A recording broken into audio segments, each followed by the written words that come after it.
प्यारे बच्चों, class 8th की साइंस की क्लास में आप सभी का एक बार फिर से स्वागत है बच्चों। और चैप्टर नंबर 2 तक के जो है अभ्यास प्रश्नों को हम लोगों ने पहले की वीडियो क्लासेस में हल कर लिया है। अगर आपने अभी तक नहीं देखा है बच्चों तो चैनल की प्लेलिस्ट में जा कर के क्लास 8th साइंस की प्लेलिस्ट जो है उसमें जा कर के आप देख सकते हैं। उसमें सारे वीडियो क्रम से डले हैं। चैप्टर नंबर 3 बच्चों हम लोगों ने पढ़ना स्टार्ट कर दिया था, जो कि है हमारा परमाणु की संरचना। और इस चैप्टर में बच्चों हम लोगों ने पदार्थ जो है वो परमाणु जो है वो पदार्थ की मूलभूत इकाई ये पढ़ चुके हैं। डाल्टन का परमाणु सिद्धांत हम लोगों ने पढ़ा था। साथ ही परमाणु रचना के जो है वो मॉडलों के बारे में हम लोगों ने पढ़ा था। परमाणु संख्या और द्रव्यमान संख्या क्या है ये भी हम पढ़ चुके हैं इसके पहले की वीडियो क्लासेस में। साथ ही समस्थानिक के बारे में भी हम जान चुके हैं। आज हमें स्टार्ट करना है आयनों का बनना और संयोजकता, इसके बारे में पढ़ना। आइए चलते हैं बच्चों। अभी हम लोगों ने ये जान लिया कि परमाणु जो है वो इलेक्ट्रॉन, प्रोटॉन और न्यूट्रॉन से मिलकर के बना हुआ है, ठीक है। और किसी भी परमाणु के नाभिक में जितने प्रोटॉन होते हैं उतने ही इलेक्ट्रॉन जो है उसके ओर चक्कर लगाते रहते हैं, ठीक है। जितने प्रोटॉन होंगे उतनी ही संख्या उनकी होगी इलेक्ट्रॉनों की, और वो क्या होंगे बच्चों, वो जो उसके नाभिक में ना रह करके क्या होता है, इलेक्ट्रॉन जो है उसके चारों ओर चक्कर लगाते हैं ना। और प्रोटॉन और न्यूट्रॉन जो हैं वो नाभिक में होते हैं, इलेक्ट्रॉन चक्कर लगाते रहते हैं और इलेक्ट्रॉन पर प्रोटॉन के बराबर परंतु विपरीत आवेश होता है। इसलिए परमाणु क्या होता है हमारा बच्चों, विद्युत उदासीन होता है, क्योंकि जो प्रोटॉन हैं उतने ही इलेक्ट्रॉन हैं और इलेक्ट्रॉन में ऋण आवेश होता है, प्रोटॉन में धन आवेश होता है। इसलिए परमाणु जो है वो कैसा होता है, विद्युत उदासीन होता है। यदि बच्चों इस विद्युत उदासीन परमाणु में एक और इलेक्ट्रॉन आ जाए तब क्या होगा, इसमें एक इलेक्ट्रॉन की अधिकता हो जाएगी, क्योंकि एक इलेक्ट्रॉन आया है। अब चूंकि इलेक्ट्रॉन पर ऋणावेश होता है इसलिए जो ऋणावेश जो है क्या हो जाएगा, अधिक हो जाएगा, जिसके कारण परमाणु क्या हो जाएगा, ऋण आवेशित हो जाएगा, ठीक है। इसके विपरीत यदि विद्युत उदासीन परमाणु में से एक इलेक्ट्रॉन को निकाल लिया जाए, क्योंकि परमाणु वास्तव में क्या होता है, विद्युत उदासीन होता है। अगर हम ज़बरदस्ती उसमें एक इलेक्ट्रॉन डालेंगे तो एक इलेक्ट्रॉन डालने पर चूंकि इलेक्ट्रॉन में ऋण आवेश होता है, यानी परमाणु जो है वो कैसा हो जाएगा, ऋण आवेशित हो जाएगा। अगर हम इसमें से एक इलेक्ट्रॉन निकाल लेंगे तो इलेक्ट्रॉनों की संख्या कम हो जाएगी, यानी प्रोटॉनों की संख्या ज़्यादा हो जाएगी, यानी प्रोटॉन जो है धनावेश की संख्या इलेक्ट्रॉन से एक ज़्यादा हो जाएगी, यानी परमाणु कैसा हो जाएगा हमारा बच्चों, धनावेशित हो जाएगा। तो अतः किसी परमाणु से इलेक्ट्रॉन के निकलने या जुड़ने से आवेशित कण प्राप्त होता है, जिसे क्या कहा जाता है, आयन कहते हैं। अब आवेशित चाहे वो धनावेशित भी हो सकता है अथवा ऋणावेशित भी हो सकता है, यानी किसी परमाणु से इलेक्ट्रॉन के निकलने या जुड़ने से आवेशित कण प्राप्त होता है, जिसे क्या कहेंगे, आयन कहेंगे। अब यहाँ पर देखिए, अब हम एक उदाहरण से समझते हैं। जैसे सोडियम का परमाणु लेके चलते हैं, क्लोरीन का परमाणु लेके चलते हैं। अब इसमें से आयन कैसे बनेंगे, तो जो सोडियम है बच्चों उसमें कितने प्रोटॉन और इलेक्ट्रॉन होते हैं, तो सोडियम के परमाणु में 11 प्रोटॉन और 11 इलेक्ट्रॉन होते हैं, ठीक है। तो ये विद्युत उदासीन होता है वास्तव में, क्योंकि परमाणु है ना। अब इसमें से जब हम संरचना जब देखेंगे बच्चों, तो ये देखिए चित्र आपको दिख रहा होगा, इसमें जो ये नाभिक है बीच वाला, ठीक। इसके बाद जो है पहली जो कक्षा है इसकी उसमें 2 इलेक्ट्रॉन हैं। इसके बाद जो है जो दूसरी कक्षा है उसमें 8 इलेक्ट्रॉन हैं, और उसके बाद तीसरी कक्षा है उसमें केवल 1 ही इलेक्ट्रॉन है। यानी इसका इलेक्ट्रॉनिक विन्यास क्या हो जाएगा बच्चों, 2, 8 और 1, ठीक है। 2, 8, 1, यहाँ पे कॉमा लगा लीजिएगा। इलेक्ट्रॉनिक विन्यास हो गया 2, 8, 1। टोटल कितने इलेक्ट्रॉन हैं, 11, ठीक। अब यहाँ पर जो एक इलेक्ट्रॉन जो है वो दिख रहा है बाहर घूमता हुआ, अब यहाँ पर क्या हो सकता है, इसमें से एक इलेक्ट्रॉन निकल जाएगा। अब जब निकल जाएगा तो एक चक्र कम हो जाएगा। यहाँ देखिए सोडियम का आयन बन गया, इसमें से एक चक्र कम हो गया या एक कक्षा इसकी कम हो गई, और इसका इलेक्ट्रॉनिक विन्यास जो हो गया 2 और 8 हो गया, ठीक है। और यहाँ पर जो है 10 इलेक्ट्रॉन शेष रह गए। अब यहाँ पर क्या हुआ बच्चों, इलेक्ट्रॉन निकल गया, यानी प्रोटॉन जो है या धन आवेश जो है वो अधिक हो गया, जिसके कारण सोडियम कैसा बनाएगा, धन आयन बनाएगा, Na+, ठीक है। तो यहाँ पर सोडियम को अगर दर्शाया जाए तो ये Na होता है, और ये बनेगा किस में, वो बन जाएगा बच्चों Na+ में,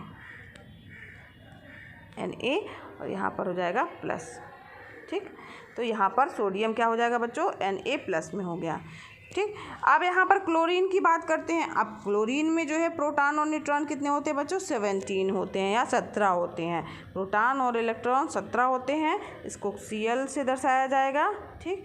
अब यहाँ पर 17 है। अब 17 को किस तरीके से जो है इसका इलेक्ट्रॉनिक विन्यास जो बनाया गया है, यहाँ चित्र देख रहे होंगे क्लोरीन परमाणु का। तो पहले में 2 हैं इलेक्ट्रॉन, फिर उसके बाद दूसरे में 8 हैं। ठीक। फिर यहाँ देखिए, गिनिए 1 2, बीच में क्या है हमारा? ये नाभिक है। जो बीच में दिख रहा है वो क्या है? हमारा नाभिक है। उसके बाद पहली कक्षा में 2 इलेक्ट्रॉन हैं, दूसरे वाले में मैक्सिमम 8 रह सकते हैं, 8 हैं। ठीक। अब 8 2 10 हो गया, बचे कितने? 7 इलेक्ट्रॉन बचे। 7 इलेक्ट्रॉन हो गए। तो वो जो कि ये तीसरी वाली कक्षा है इसकी, इसमें कितने इलेक्ट्रॉन हैं? 7। अब यहाँ पर बच्चों अगर 1 इलेक्ट्रॉन और आ जाए तो यहाँ पर जो है वो क्या हो जाएगा? इसका ऑर्बिट पूरा हो जाएगा, इसका कक्ष पूरा हो जाएगा।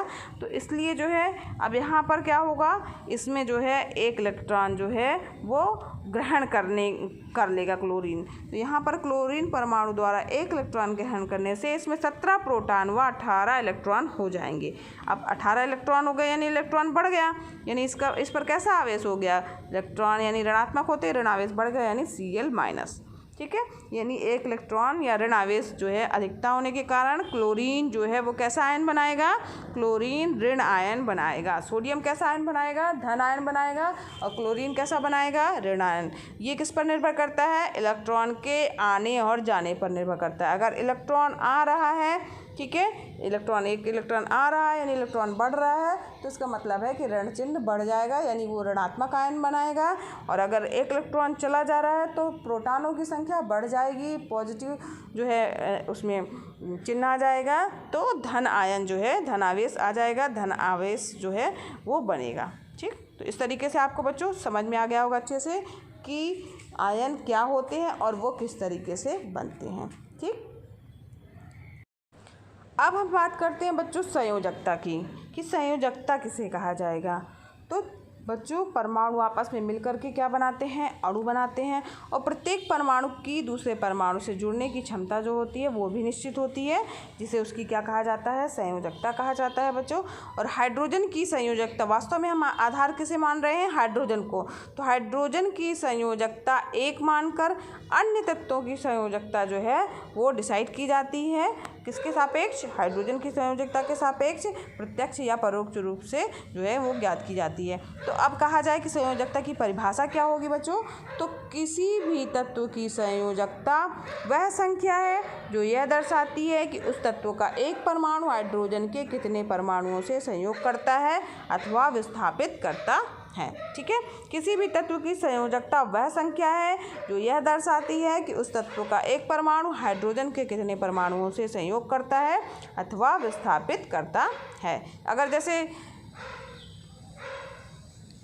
HCl की बात करते हैं बच्चों, तो यहाँ पर HCl में क्लोरीन की संयोजकता क्या है? 1 है, क्योंकि वह हाइड्रोजन के एक परमाणु से संयोग करती है। और H2O की बात करते हैं तो यहाँ पर ऑक्सीजन की संयोजकता कितनी है? 2 है, क्योंकि वह हाइड्रोजन के 2 परमाणुओं से संयोग कर रही है। यहाँ पर ध्यान दीजिए H2 दिखा गया है, दिख रहा है, यानी कि ऑक्सीजन की संयोजकता 2 है और हाइड्रोजन के जो है वो 2 परमाणुओं से ऑक्सीजन जुड़ा हुआ है। ठीक है। तो ये संयोजकता हो गई बच्चों।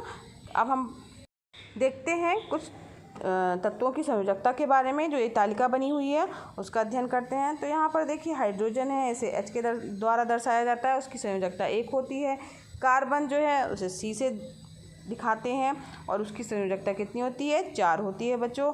सोडियम इसे Na के द्वारा दर्शाया जाता है और इसकी संयोजकता 1 होती है। ऑक्सीजन इसकी संयोजकता 2 होती है।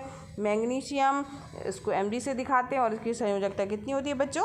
2 होती है। और कैल्शियम इसे Ca से दिखाते हैं और इसकी भी संयोजकता 2 होती है। पहला लेटर बच्चों कैपिटल होता है और जो बाद के अक्षर लिखे जाते हैं वो क्या होते हैं? स्मॉल लेटर में होते हैं। तो इस तरीके से जो कुछ तत्वों के नाम दिए गए हैं उन्हें सांकेतिक रूप से किस तरीके से लिखा जाता है और उनकी संयोजकता जो है वो क्या है। तो ये आप बच्चों ये टेबल में संयोजकता आप याद कर लीजिएगा। हाइड्रोजन की 1, कार्बन की 4, सोडियम की 1, ऑक्सीजन की 2, मैग्नीशियम की 2 और कैल्शियम की भी 2 है। तो इस प्रकार से बच्चों आज हम लोगों ने जान लिया कि संयोजकता क्या है और आयन जो है वो किस तरीके से बनते हैं।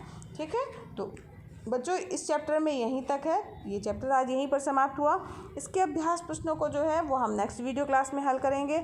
अगर बच्चों पढ़ाना पसंद आ रहा हो तो वीडियो को लाइक कीजिएगा, चैनल पर नए हैं तो चैनल को सब्सक्राइब कीजिए बच्चों, साथ ही जो बेल आइकन है उसे भी प्रेस कीजिएगा ताकि नए वीडियो का नोटिफिकेशन आपको सबसे पहले मिले बच्चों।